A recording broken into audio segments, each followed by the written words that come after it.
Hey everyone, welcome back to a new video. If this is your first time here, welcome. My name is Miriam, and today, as you can tell by the title, we will be doing a book haul.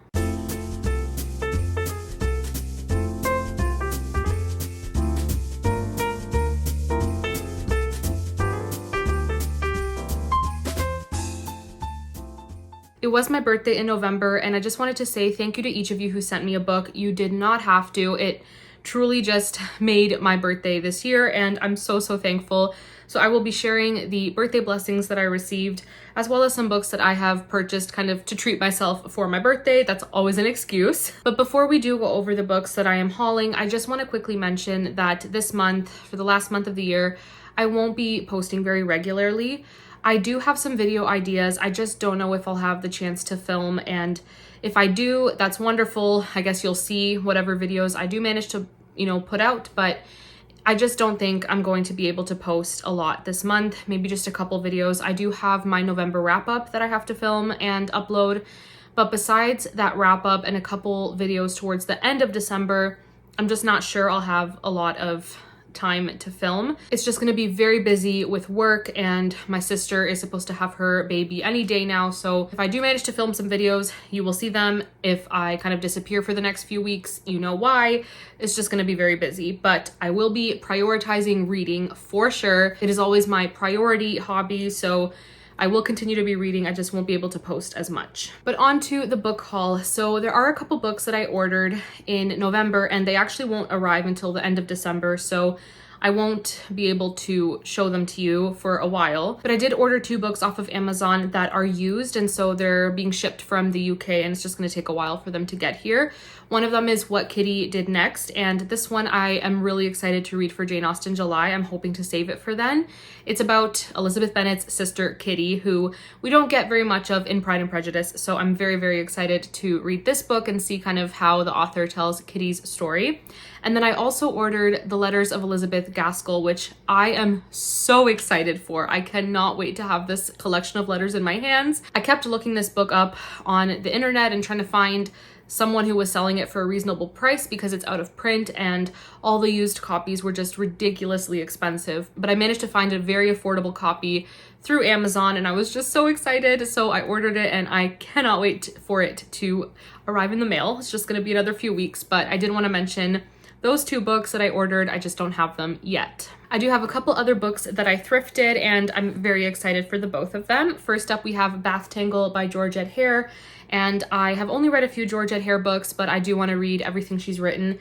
I just love her writing style, and she wrote in the, I guess, mid 20th century, but she wrote a lot of Regency romances, so proper romances, and they're just a lot of fun. So I'm very excited for this one. It says, the Earl of Spenborough has always been noted for his eccentricity. Leaving a widow younger than his own daughter Serena was one thing, but leaving his fortune to the trusteeship of the Marquis of Rotherham, the one man the same daughter had jilted, was quite another.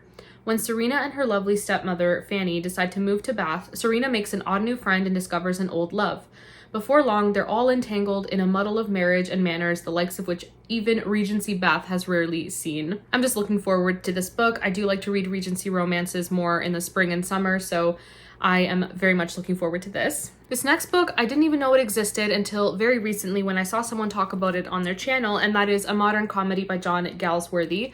I did read his book, The Forsyte Saga, and I didn't know that there were continued novels in the series. I didn't even know it was a series. So the Forsyte Saga is basically 3 books in one volume. It's a family saga set in the 1800s and then through the turn of the century. And this one is a continuation of that family, but with the younger generations. And I just had no idea that the story even continued. So when I found out, I was very excited and had to pick this up. And I'm very glad I found a thrifted copy of it. So I'm very excited for this book as well. So we'll continue with books that I kind of treated myself to for my birthday, and the next one here is European Travel for the Monstrous Gentlewoman by Theodora Goss, and this one is quite large. It's huge. This is the second book in the Athena Club series, and I purchased the 3rd book from Book Outlet thinking it was the 2nd book, not realizing this was the 2nd book, and so I had to get a copy of it. I did read the 1st book and had such a fun time with it, so I'm very excited to finish the trilogy.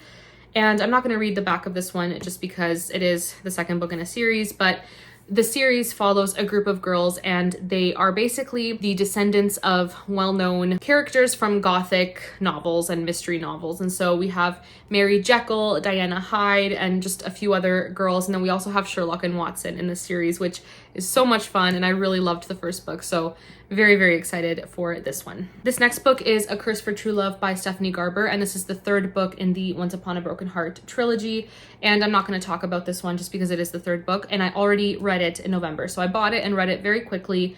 And I will talk about it in my November wrap up, but I have now completed the Once Upon a Broken Heart trilogy and had a very fun time with it. So I am very glad that I managed to get a copy of this book as well. This next book is one that I bought because one of my favorite booktubers, Shatona, she read it, and I'll have her channel linked below. And just the way that she talked about it, it seems like a book that I would very much enjoy. And that is Murder Your Employer by Rupert Holmes, The McMaster's Guide to Homicide, Volume 1. So it seems dark, it seems a little intense, but I do enjoy thrillers and mysteries that are kind of taking the genre and just putting a little spin on it. And this one, I'm not going to read the summary for, it's very long, but it basically says that it is set in the McMaster's Conservatory for the Applied Arts, which is a luxurious clandestine college dedicated to the fine art of murder. And it's such a beautiful edition as well. There's a map inside.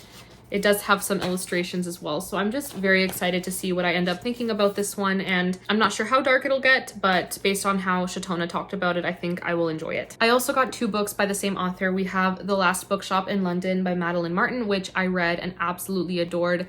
And I needed my own edition just because I had read it from the library. And I know it's a book that I will definitely want to reread in the future. So very happy that I have this copy. And then we also have The Keeper of Hidden Books, which is her new release. And I'm so excited to read this one. It says, all her life, Zofia has found comfort in 2 things, books and her best friend Janina. But no one could have imagined the horrors of the Nazi occupation in Warsaw. As the bombs rain down and Hitler's forces loot and destroy the city, Zofia finds that now books are also in need of saving. With the death count rising, Zofia jumps to action to save her friend and salvage whatever books she can from the wreckage, hiding them away and even starting a clandestine book club. She and her dearest friend never surrender their love of reading, even when Janina is forced into the newly formed ghetto. As Warsaw creeps closer towards liberation, Zofia must fight to save her friend and preserve her culture and community using the only weapon that they have left, literature. I am so excited for this book. I cannot wait to read it, and I'm just so glad that I have a copy of it, and I'm hoping to get to this one in the next few months. I'm just so excited. Another historical fiction, we have Nellie Dean, A Return to Wuthering Heights by Alison Case. When I heard of this book, I knew that I needed to read it. I love Wuthering Heights so much, and I just think it's so interesting to read a book from the perspective of the Earnshaw's servant, Nellie. So I'm very intrigued by this one. And it says, young Nellie Dean has been Hindley's closest companion for as long as she can remember, living freely at the great house Wuthering Heights. But when the benevolence of the master brings a wild child into the house, Nellie learns she must follow in her mother's footsteps, be called servant, and give herself over completely to the demands of the Earnshaw family. But Nellie is not the only one who finds her life disrupted by this strange newcomer. As death, illness, and passion sweep through the house, Nellie suffers heartache and betrayals at the hands of those she cherishes most, tempting her to leave it all behind. But when a new heir is born, a reign of violence begins that will test even Nellie's formidable strength, as she finds out what it is to know true sacrifice. I am so excited. I can't wait to read this book, and I really hope that it stays true to what Wuthering Heights is, and I'm so excited, but kind of nervous at the same time, but we will see when I eventually get to it. This next set of books I am just so thrilled about. I have read the first book and I had borrowed it from the library. I fell in love, and so I needed to have the whole series, and that is the Anne series, which is inspired by Anne of Green Gables, but they are picture books. So the first one is Anne Arrives. It is adapted by Callie George, and the pictures are by Abigail Halpin. I absolutely adored Anne Arrives, and so I had to get the rest of the books in the series. So we have book 1, which is Anne Arrives, and I'm just obsessed with the cover. I'm obsessed with all of these covers. Book 2 is Anne's Kindred Spirits. Then we have book 3, which is Anne's School Days. And then book 4 is Anne's Tragical Tea Party. And book 5 has also come out, but I'm waiting for it to come out in paperback before I do order it, just because the hardcover is a little pricey. So I have books 1 to 4, and the illustration style is just stunning. I mean, come on. Like, this is absolutely beautiful. I think the author did such a good job of adapting the story for young readers, and I know that this is a collection of books that I will read to my kids in the future, and I am just beyond thrilled to have these books, and oh, they are so beautiful. I'm just absolutely obsessed. They're so cute. And there's Anne and Diana, just beautiful. I think this illustration is one of my favorites. Oh my gosh, I need to like stop looking through them and just read them and not spoil the pictures, but they're just so beautiful. But moving on to the books that I was gifted, again, I am just blown away by everyone's kindness. I don't deserve these, and my birthday was just absolutely made. So thank you again to each of you who gifted me a book. But this first one is related to Anne, so it is a perfect segue. We have the Anne of Green Gables devotional, a chapter by chapter companion for kindred spirits by Rachel Dodge. I am so excited. Like the squeal that I squealed when I saw this book. Oh my gosh. I did read the Little Women version of this, so it is the same idea, a chapter by chapter companion, but going along with the chapters in Little Women, this one goes along with the chapters in Anne of Green Gables, and I am just so excited. So each devotional starts off with a verse. So we have day 1, the theme, and it's based on chapter 1 of Anne of Green Gables. So we have the verse and then the devotional.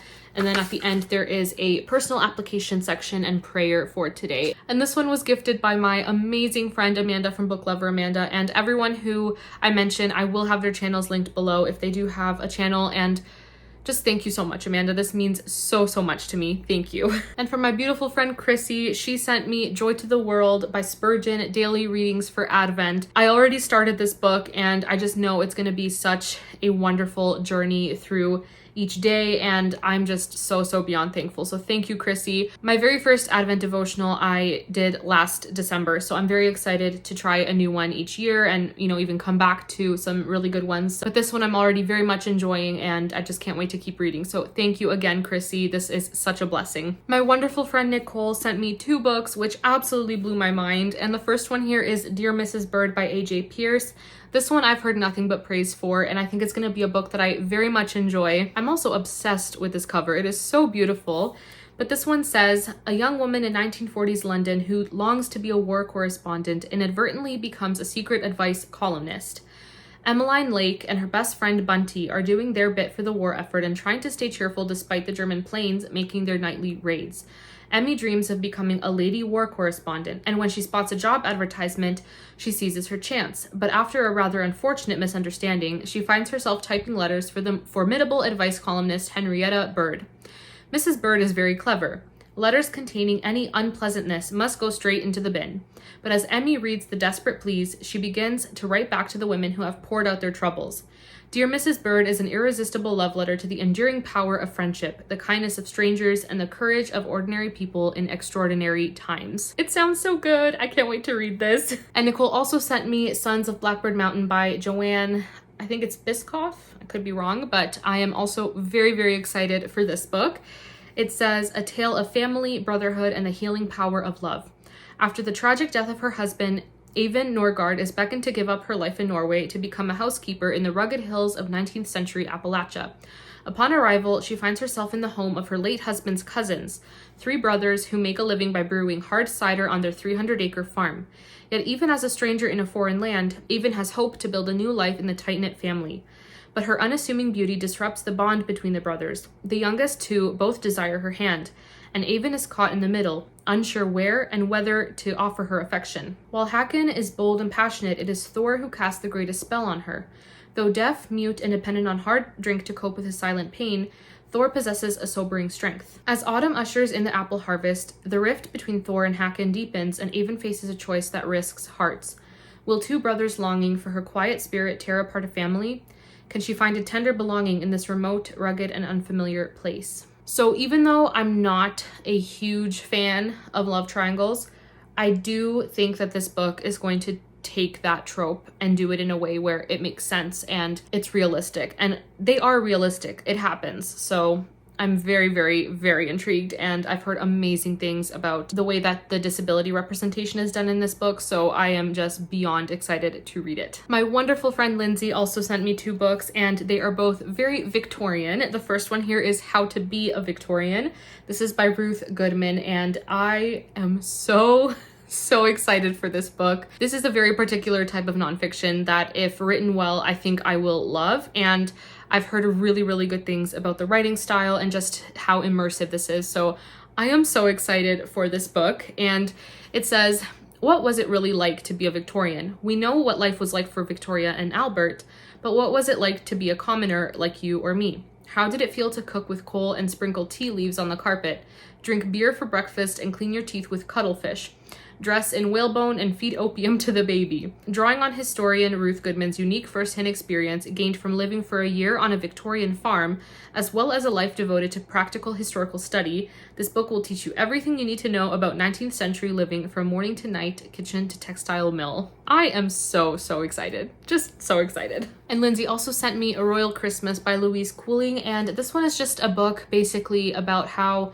the royal families of Britain throughout the centuries have celebrated Christmas, and it goes from Queen Elizabeth's family back many hundreds of years. So I am very intrigued by this one as well. And this was released by the Royal Collection Trust. So there are a lot of beautiful illustrations and pictures of the different royal families. It says, uncover a wealth of stories of royal Christmases throughout history, with photographs and extracts from the first royal broadcast, a cornerstone of Christmas celebrations, and an exploration of the introduction of Christmas trees to Britain by Queen Charlotte. Discover historical royal Christmas dinner menus, charming photographs of royal family life, including princes and princesses playing in the snow and performing in Christmas pantomimes, and many more seasonal tales, images, and gifts from across the centuries. So this one I think I'm going to love, and I am hoping to read it this December. Thank you again, Lindsay. And the last two books were actually gifted to me by my brother. So thank you to my brother very much. And I'm very excited for the both of these books. We first have The Mobster's Daughter by Rachel Scott McDaniel. I have read another book by this author and loved it so much. So I'm very excited to try another one by her. And this one is set in the 20s, which I'm very excited about. It says, the one man who can help her must never know her name. If Kate Chamberlain can't reveal her true identity to the world, she must settle for sharing only her talent. Hired as a musician for KDKA radio, she performs everything from sponsors' jingles to complex sonatas. As long as the whispers around the broadcasting room refer to her as Killjoy Kate and not Katerina the crime boss's daughter, then her life is safe from danger, or so she thinks. When anonymous, violent threats surface, Kate is wary of accepting protection from the handsome private investigator, Detective Jennings. His save-the-world attitude is as charming as his manners, but no one, especially him, can know the gruesome realities of her birth. The 1924 Pittsburgh underworld is as complicated as it is elusive, and though the dealings of the Salvastanos have dwindled, Rhett Jennings is certain the man responsible for his father's death is still at large. But his personal hunt for justice must be set aside, as his day job requires him to investigate threats directed at a young broadcaster with enamoring eyes and secretive behavior. When danger surrounds them, will the truth of Kate's past become the key to their survival? I love how Rachel Scott McDaniel told her other story that I read, and it was also set in the 20s.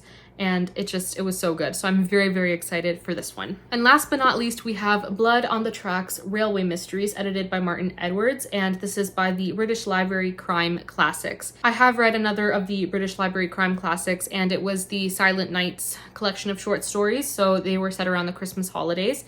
And I really enjoyed the majority of those short stories. So I'm very excited for this collection as well. And I just have this thing for stories set on trains. I don't know why, but I love vintage stories set on a train. It's just, I don't know why. I can't explain it, but I'm very intrigued and so looking forward to reading this collection. Besides Arthur Conan Doyle and Dorothy L. Sayers, I have not heard of the rest of these authors, so I am very excited to read this collection. But that is it for this book haul. Thank you all so much for watching. I am just so grateful to each of you, and I can't wait to read the books out of this pile that I have not yet read. I'm just so excited. So thank you again to each of you for watching and for being here and just making this community such a wonderful place to be. Thank you so much, and I will see you all in my next video. Bye.